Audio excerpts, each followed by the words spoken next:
રાધનપુર વિધાનસભાના ધારાસભ્ય શ્રી લવિંગજીબા, આપણા પાટણ જિલ્લા પ્રમુખ રમેશભાઈ સિંધવ, આપણા પાટણ જિલ્લા પંચાયત પ્રમુખ હેતલબેન ઠાકોર, આપણા મહામંત્રી પાટણ જિલ્લા લાલજીભાઈ દેસાઈ, બીજા મહામંત્રી બાબુજી ઠાકોર, ભાવનાબેન જોશી નગરપાલિકા પ્રમુખ, Babubhai Chaudhary APMC chairman, doctor Devjibhai કારોબારી ચેરમેન રાધનપુર, ભેમાભાઈ ચૌધરી, નિલેશભાઈ રાજગોર, ભરતભાઈ પ્રજાપતિ, નરેશભાઈ બારોટ, હરેશભાઈ ઠક્કર, ભરતભાઈ પટેલ, મામલતદાર શ્રી, ચીફ ઓફિસર શ્રી, ઉપસ્થિત નગરજનો અને પત્રકાર મિત્રો તમામને મારા વંદન।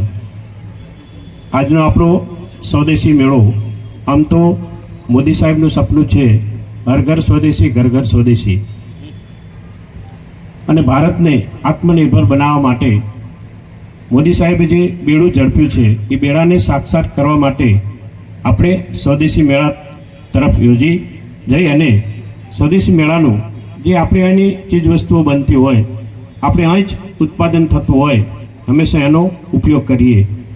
આના થકી આપણા દેશનો વિકાસ, આપણા દેશની ઉન્નતિ અને આપણા દેશને એક આત્મનિર્ભર બનાવવા માટે એક આ કાર્યનું આયોજન કરીએ છીએ। અને આપણે અહીંની પ્રજાને પણ રોજગારી મળી રહે, ગરીબોને પણ રોજગારી મળે અને સ્થાનિક લોકોને પણ ઉપયોગી થાય, એના માટે આ સરકાર ખૂબ જ આનામાં પ્રયત્નશીલ છે।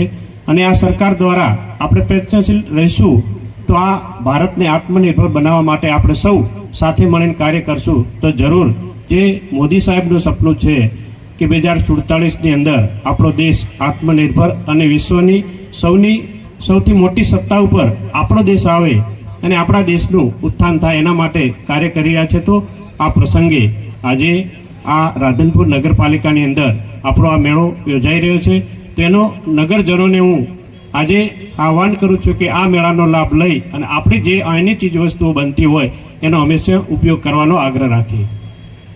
આજે આ નગરજનોને અહીં થકી આપણી રોજગારી પણ મળી રહેશે અને આ રોજગારી દ્વારા આપણું ઉત્થાન પણ થશે, કારણ કે આપણે સૌ આ ભારતના નાગરિક છીએ અને ભારત માટે કંઈક કરવું હોય તો આપણે આત્મનિર્ભર બનવું હોય તો આપણે આપણી ચીજવસ્તુઓ વાપરવી પડે। હમણાં જ આપણા દેશ ઉપર ઉરીની અંદર હુમલો થયો ત્યારે આપણા નિર્દોષ જવાનોને, આપણા યુવાનોને મારવામાં આવ્યા અને એનો બદલો ઓપરેશન સિંદૂર દ્વારા લેવામાં આવ્યો। ત્યારે જેની અંદર જે હથિયારો વપરાયા હતા એ આપણા સ્વદેશી હતા। એ ક્યારે બને? જ્યારે આપણે આપણા દેશની ચીજ વસ્તુઓ વાપરીએ તો આપણો ભારત આત્મનિર્ભર બને અને બહુ શક્તિશાળી બને। એના દ્વારા જ આપણી વસ્તુ, અહીંની જ વસ્તુ આપણે વાપરીએ અને આપણે આત્મનિર્ભર બનીએ, એના દ્વારા જ ઓપરેશન સિંધુની અંદર જે હથિયારો બનાવવામાં આવ્યા એ આપણે સ્થાનિક હથિયારો હતા, એના દ્વારા આપણે વિજય મેળવ્યો હતો। એ જ રીતે આજે પણ આપણો દેશ એટલો બધો મજબૂત છે કે કોઈની તાકાત નથી કે આપણા દેશ સામું કોઈ જોઈ શકે। એનું એક આ ઉદાહરણ છે સ્વદેશી અપનાવો અને સ્વદેશી વાપરો।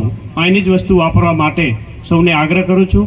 વધારે સમય ન લેતા આજે આપણા સીએમ સાહેબ પણ આપણા વિસ્તારમાં આવવાના છે, એટલે એમની પણ બધાને આગેવાનો જવાનું હોય, વધારે સમય ન લેતા આપ સૌએ વધારે અને માન સન્માન